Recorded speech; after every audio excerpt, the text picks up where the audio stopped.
Hey guys, what's up? Welcome back to another edition of I Am Kenny Biddle.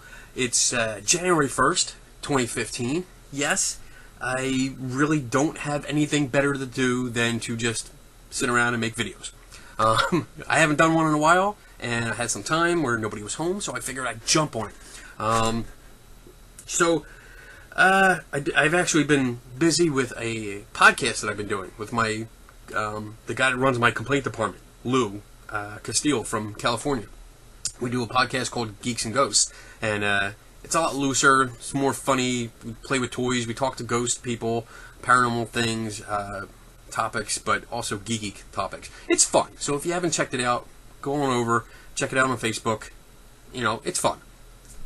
Anyway, I want to start off this year with something that's not so serious. Kind of off the wall, kind of almost silly, I guess. It's table tipping. And it used to be a real big thing, mostly with like the seances. With the rise of spiritualism, the Fox sisters, spiritualism came into light, and everybody was in there talking about, contacting spirits. Let's sit around and hold hands and contact spirits, and all kinds of weird things would happen. And one of the things that would happen was people would put their hands on the table, and they would ask the spirits to answer questions. And usually it was a medium that took charge and was running things. But it wasn't always a medium. Anybody could really do this. And that's why it was so popular. So they would put their fingertips on the table, sometimes their whole hands, and they would ask questions. And the ghosts, in answer to their questions, would do a whole bunch of different things.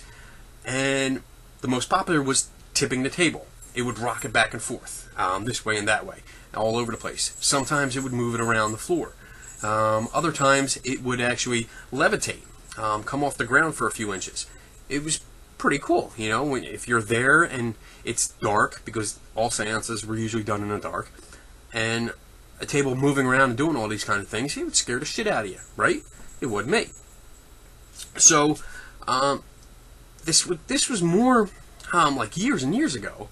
And I've read about it a few times with like the history of ghosts and paranormal investigations and stuff. And then it came up again when I read James Randi's book on Flim Flam. Pretty good book, really good. If you haven't read it, I suggest you do. Lots of information in there. And it dealt with people that I guess would be called professional table tippers. He would test them, actually get what they do, get all the details of how they did it, how they contacted, what they did, and he would set up tests. And unfortunately, all the ones he tested failed. They could not produce any results under controlled conditions, which is usually the case with all these paranormal claims. And that was pretty much it. That was the last time I really read about it. Until early last year, I was sent a video from the Shanley Hotel, which is a supposedly haunted location. And I've been there like 4 or 5 times. I've actually gotten together with my buddy Mitch, the scientist guy, and we've done experiments there. He's done experiments, I've helped him. And what we did was, check for the claims, see what was going on. Nothing ever happened. Well, anyway, let's get back to this video. And as I'm editing, I'll put in the link here so you guys can see what video I'm talking about. Basically, there was a self-proclaimed psychic in the, I guess it's 3rd floor of the Shanley, and he had a table. It was like a TV tray, and I'll show it to you in the demonstrations that are coming up. But he used this table, and he started with 2 hands, and there was somebody on the other side of him, and they were going back and forth. Tables were walking all around. It was great, and it was funny because they were doing I think it was a thermal camera that was watching this. And the guy was manipulating it, and the crowd that was there, it was probably about, I don't know, like 8 to 10 people watching it, were thoroughly involved. They were enthralled. That's the first time I ever used that word. They were excited about it. They really believed this, that it was happening. And as I'm watching this video, I noticed that the table that he was using was the same TV trays that I have. I have the same exact set. So I got it out, and as I'm watching the video, I'm manipulating my TV tray and doing it exactly how he's doing it, which inspired me to do this. So that's pretty much it, the background on it. Give you the history, pretty much what it is. I mean, basically, table tipping is a seance, and the spirits talk through the table by manipulating the table. Why you have to have your hands on it, I don't know. Nobody ever seems to answer that. You have to touch it, which opens it up for manipulation. Alright, so let's talk about some of the history that deals with table tipping. Basically, with anything like this, like table tipping and Ouija boards and pendulums, the planchette, automatic writing, it all really can trace its roots back to the Fox sisters, who in 1848 claimed to be in communication with a spirit that they nicknamed Mr. Splitfoot. Ever since then, it pretty much took off. Seances were all the rage. It was a popular thing to do. It really exploded in America, and it jumped the pond over to Europe and became pretty much the most popular way people considered communicating with the spirit world. Basically, they were happy, all too happy, to attribute the movements of the table, tipping around, moving around, to that of spirits communicating with them. Ugh. Not everybody was so willing to believe, though. There were a lot of researchers, scientific researchers, that conducted experiments because they didn't believe it. They didn't just accept this at face value. So they conducted experiments, and they concluded that the movements came from a physical force emanating from the sitters. The force? Wait a minute. Use the force, Luke. The problem with these early experiments was that they were not properly controlled, so hoaxing could not be ruled out. So, unfortunately, we had to throw out those ideas. But then came along people like Faraday. Faraday actually designed this apparatus. It's pretty cool. It consisted of two boards, and they were separated by glass rollers, like glass balls, that were between the two boards. The whole thing was held together with rubber bands. Now, this allowed the top board to move independently of the bottom board. Now, when placed on a table, and the sitters put their hands on it, it actually demonstrated that the people sitting there were responsible for the movements, and not any spirits or ghosts or something like that, because only the top board would move, and the table would actually remain fully seated on the floor. Pretty cool. Even with prominent figures such as Faraday and even Houdini, busting all these hoaxes and demonstrating how it was done by trickery and deceit, table tipping was a popular pastime for quite a few years. It really was the thing to do because anybody could do it. You didn't need a medium, and mediums came with a fee. You had to pay them. So, hey, any household that wanted to take part in this could do it for free. So that's why it became so popular. There's actually a case that involved Harry Houdini, which is an awesome guy. I love that guy. He's really one of my idols when it comes to debunking frauds. In 1924, Harry and 5 members of a committee from Scientific America, they attended a seance of somebody called Mina Crandon. I hope I got that name right. Her followers called her Marjorie. Now, during the second sitting that they had with her, which took place in Boston, a levitating table was featured during the seance. Because the early seances were all performed in the dark, it was really, really difficult to catch anyone faking it or doing any tricks. But this is Harry Houdini, so there you go. As the table levitated during the session, Harry put his hands underneath the table and found that Marjorie had actually ducked her head underneath the table and was lifting the table up with the back of her head.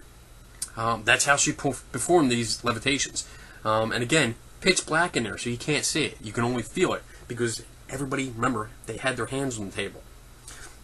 So table tipping, I mean, although today it's almost non-existent that I know of, except in spiritual camps, it's still out there, and some psychics are still using it. And obviously, places that are popular, like the Shanley.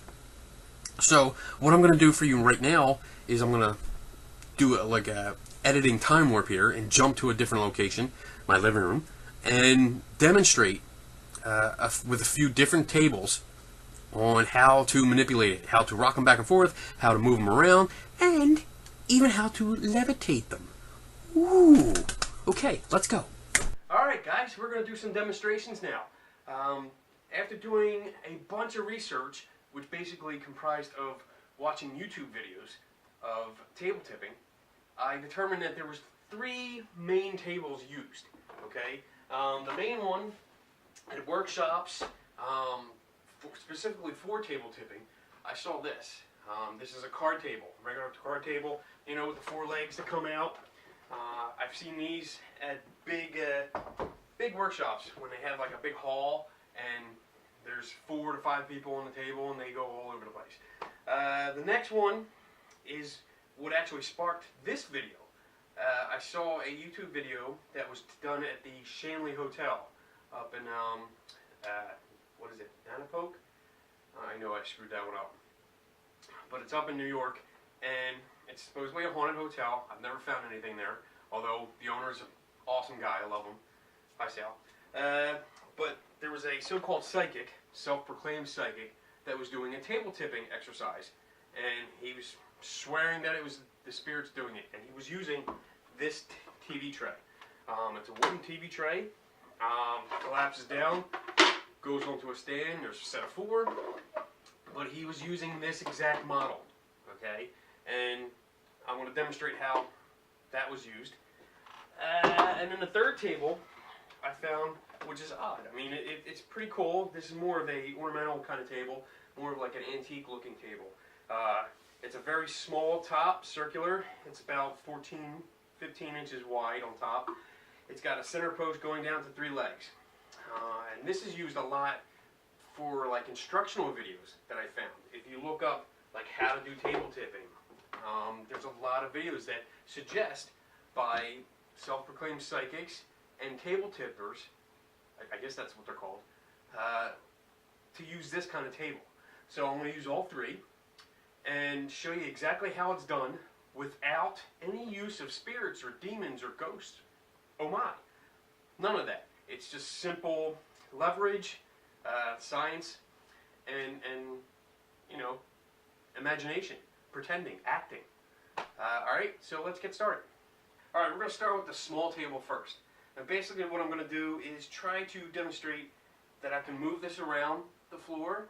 I'm going to try and hurry up too, because if you see in the bottom of the screen, I pretty much rolled the rug up in my living room so I could do this. And I want to do it before my wife gets home and gets mad. So, we're going to try this real quick. Yeah, we're going to move this around. We're going to see if we can get it to tip onto 2 legs. It's a three-legged table.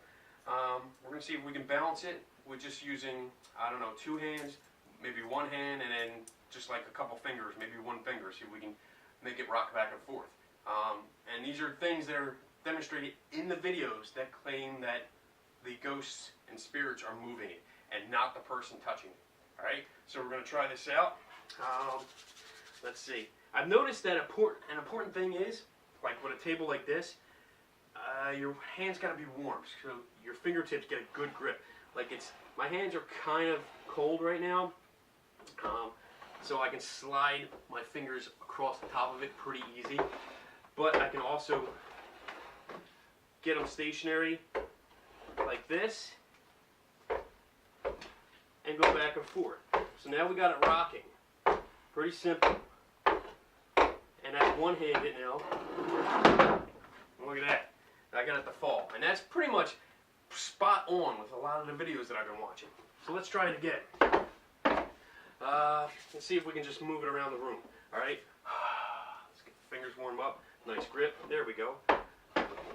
Let's see. There we go. We're getting around. Sliding around. Look at that. Now this is pretty much, I mean, if you watch the videos of this, you can get the same effect like this. Wow, look at this go. This is all with just touching it. Now it's 1 finger. And my finger is sliding across the top, but I can still manipulate this table pretty easy. It's not that hard. Let's see if we can get it to balance. Look at that. And my finger can still slide across the top and I can maintain control. Or just let it go like that. It's not hard. I can get it to spin. It's pretty simple. It's really not that hard. So that one's done. Let's move on to the TV tray. Okay, so the main video that I talked about at the Shanley Hotel, which I saw the TV tray being used by a self-proclaimed psychic. This was actually the situation. They were trying to contact a spirit that's known to be in this Shanley, and the psychic was sitting down just like this, and they had a table in front of them. And at a couple points there was somebody else on the other side. At some points it was just him by himself. So I just wanted to recreate what was going on there, and if I remember, I'll throw up the link to the videos I'm referencing, so you can take a look and compare yourself. But let's just see, I mean, what we can do here. Pretty easy. Like this tray, much easier to get rocking like this than it was the small three-legged table. I mean, this is simple. We can stop and just go. And this is now one finger holding this. Really simple. Yeah, really simple. And I can slide my finger across it as I'm rocking it. So it looks like I'm not controlling it, but I am. I mean, everything that this table is doing is because of me. Let's see if oh, wait a minute. Let's see if we can get it to spin around, because in the video it does spin around. Oh, look at that. I can get it up on one leg and still get my finger to slide across the table. Boom. Let's get it rocking.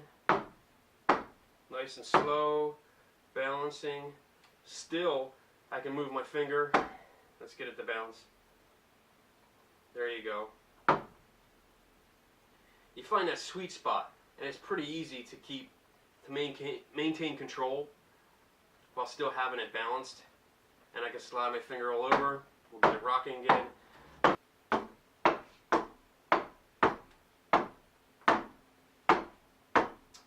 Really easy. No big deal. Still get it to move around. And this is with one finger.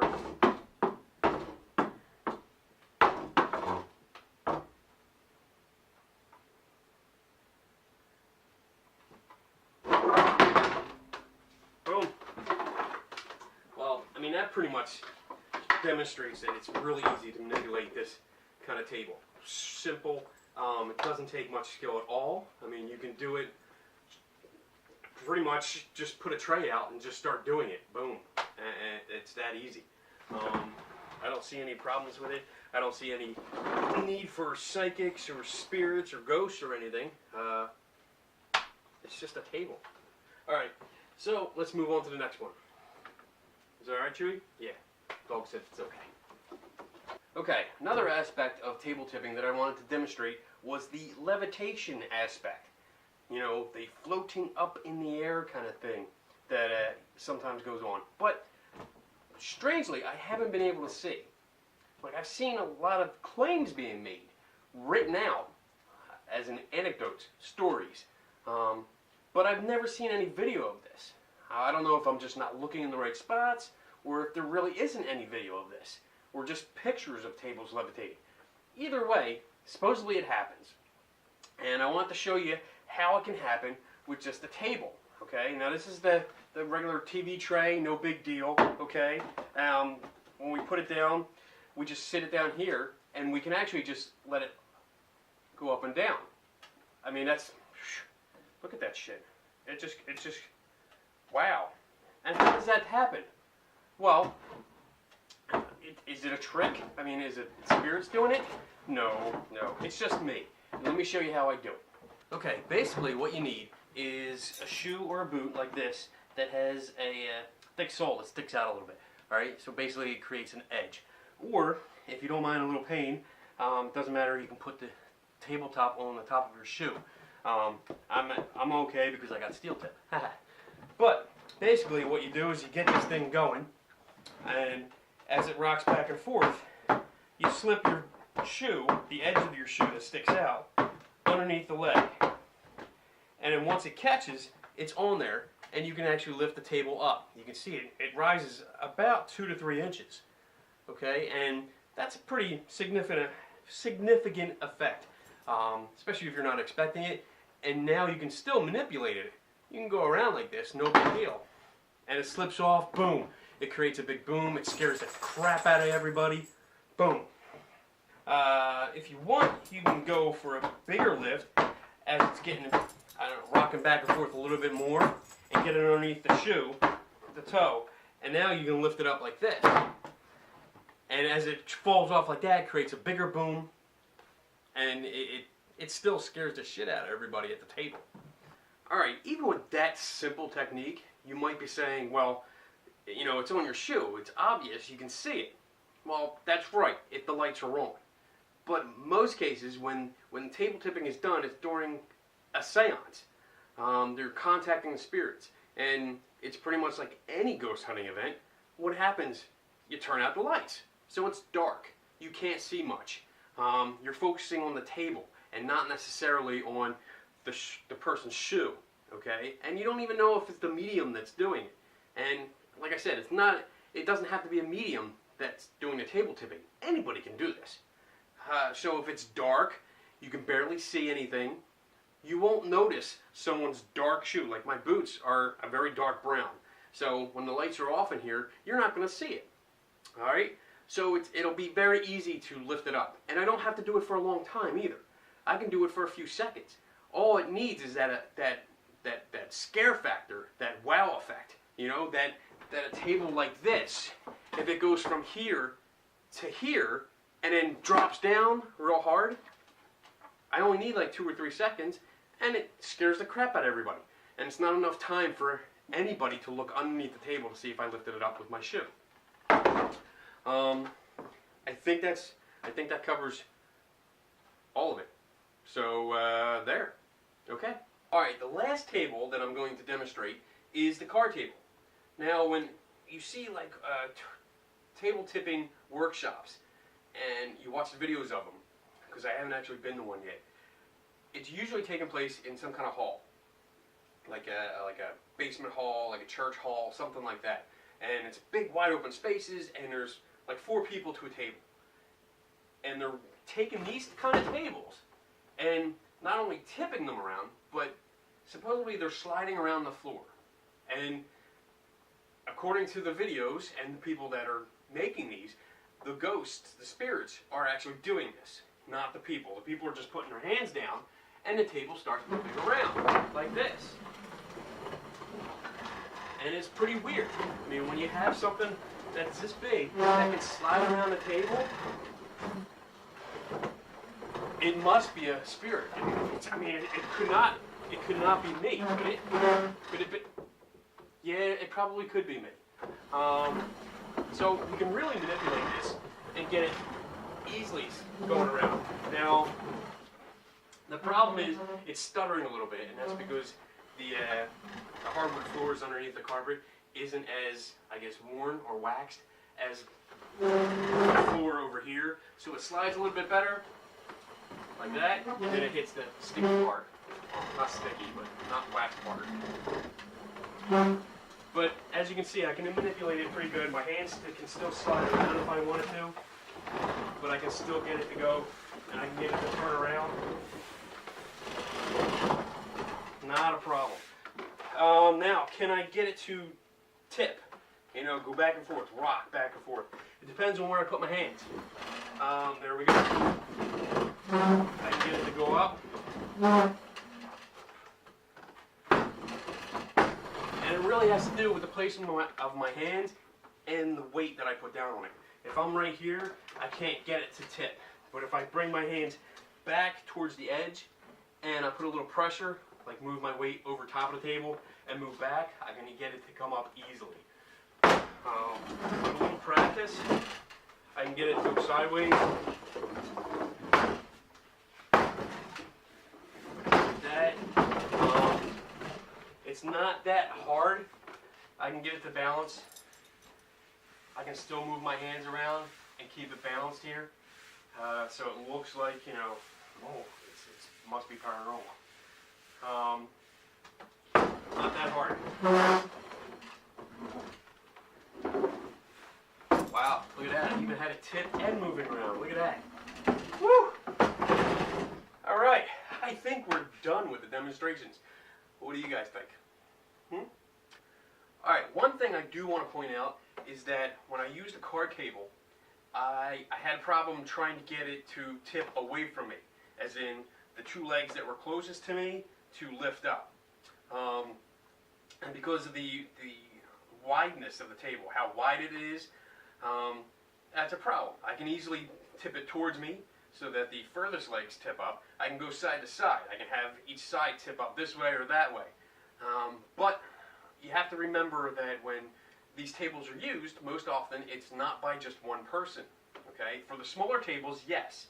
For the TV tray and that small three-legged table, yeah, you do see people using it by themselves. But for the bigger tables, you usually see, and I'm pretty sure every video that I watched that had the card table, there were at least two people on it, and they were opposite of each other. So either one could put weight down on it. The other one on the opposite side would lessen their I guess, grip or pressure on it, and then they can make the table tip in any direction they wanted to. I just wanted to point that out. And also, the obvious is that I did mention earlier that when I did watch videos that contained the card table, they always had 4 people on it. I've only seen like 1 or 2 videos that had 2 people on it, but most of the time when the workshops were being filmed, they had 4 people on the table, 1 on each side. So anybody can manipulate it, put some pressure down and lift it up. And with 4 people actually following it around, you can definitely get the idiomotor effect into play here, where people are just going along, don't really realize that they're doing it, but they're doing it. They're pushing it, pulling it, and they're having fun. All right, they're getting caught up in the moment. I think that's all the things I really wanted to point out. Yeah, so there you go. Let's go back to me sitting behind a desk. Alright guys and girls, that's all I really wanted to cover about table tipping. There's nothing else to say about this topic. There is no evidence that it actually works, it communicates with spirits, nothing at all. We demonstrated how to do it with the 3 most popular tables that are used, based on the research that I did. YouTube, thank you. And showed you with little to no practice at all, you can do it just like the psychics do it.